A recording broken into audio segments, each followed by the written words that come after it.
বিয়ের মতো এই পবিত্র বন্ধনটাকে এক শ্রেণীর অসচেতন লোক আছে যারা এই সমাজের মেয়েদেরকে অনেক অত্যাচার করে যৌতুক প্রথার জন্য।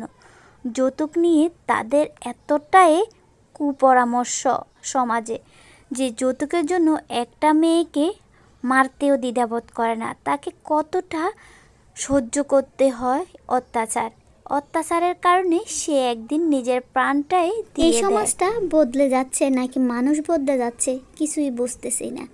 সমাজের মানুষগুলা আসলে মনে হয় বদলায় না, তারা হচ্ছে আগের দুনিয়াতে এখনও পড়ে আছে যৌতুক প্রথা নিয়ে। যৌতুকের জন্য এখনও কত নির্যাতন করে, যৌতুকের জন্য একটা মেয়েকে ডিভোর্স দিয়ে দেয়। ডিভোর্সের পরে যে তার কতটা কষ্ট হয় একটা মায়ের ঘরে, সে আসলে একটা মেয়ে ছাড়া কেউই বুঝতেছে না, বোঝার কথাও না। এই জীবনটা আসলে খুবই কষ্টকর একটা মেয়ের জন্য। ডিভোর্স হওয়ার পরে বাবার বাড়িতে থাকে, কিন্তু একটা মানুষ তাকে ভালো চোখে দেখে না। সে তো আসলে নিজে থেকে ডিভোর্স দিয়ে আসে না, তাকে বাধ্য করা হয়েছে ডিভোর্স দিয়ে আসতে। তো সমাজের মানুষগুলোকে বলার কিছুই নেই যে তার ঘরেও তো মেয়ে আছে, তাকে যদি আজকে এরকম নির্যাতন করে যৌতুকের জন্য তার কেমন লাগবে। আসলে নিজের ঘরের মেয়ের নির্যাতন সেটা সহ্য করবে না। অন্যের ঘরের মেয়ে, তাতে কি হয়েছে, তাকে নির্যাতন করলে সমস্যা কি? জীবনটা আসলে খুবই অদ্ভুত একটা জীবন আমাদের মেয়েদের। না পারে বলতে, না পারে সইতে, শুধু লুকিয়ে লুকিয়ে কান্না করা ছাড়া তার জীবনে আর কিছুই থাকে না। এই জীবনটা আসলে অদ্ভুত একটা জীবন। মেয়েদের বাবার বাড়ি বলতে কিছুই থাকে না, শুধু স্বামীর বাড়ি। আর যদি স্বামীর বাড়িটাও না থাকে তাহলে জীবনে কি আর আছে?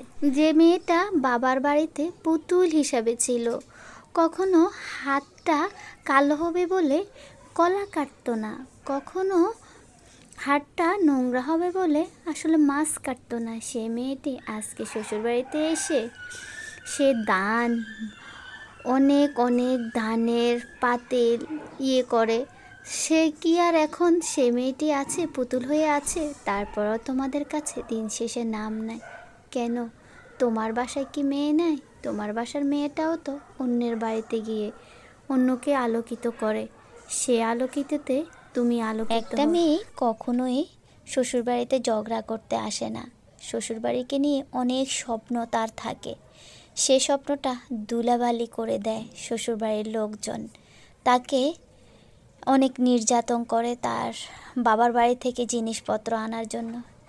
যখন সে সহ্য করতে পারে না, তখনই তার দেওয়ালে পিঠ ডেকে যায়, তখনই সে তার জীবনটা। আসলে এগুলো হচ্ছে এই সমাজের কথাগুলো তুলে ধরলাম, আমার কথা না। আমার পরিবার আলহামদুলিল্লাহ ভালো আছে, আমিও ভালো আছি। এই সমাজের মানুষগুলোর সুস্থ মন মানসিকতা কামনা করছি। তো কথাগুলো ঠিক বলেছি কিনা সবাই জানাবেন। আল্লাহ হাফেজ, আসসালামু আলাইকুম।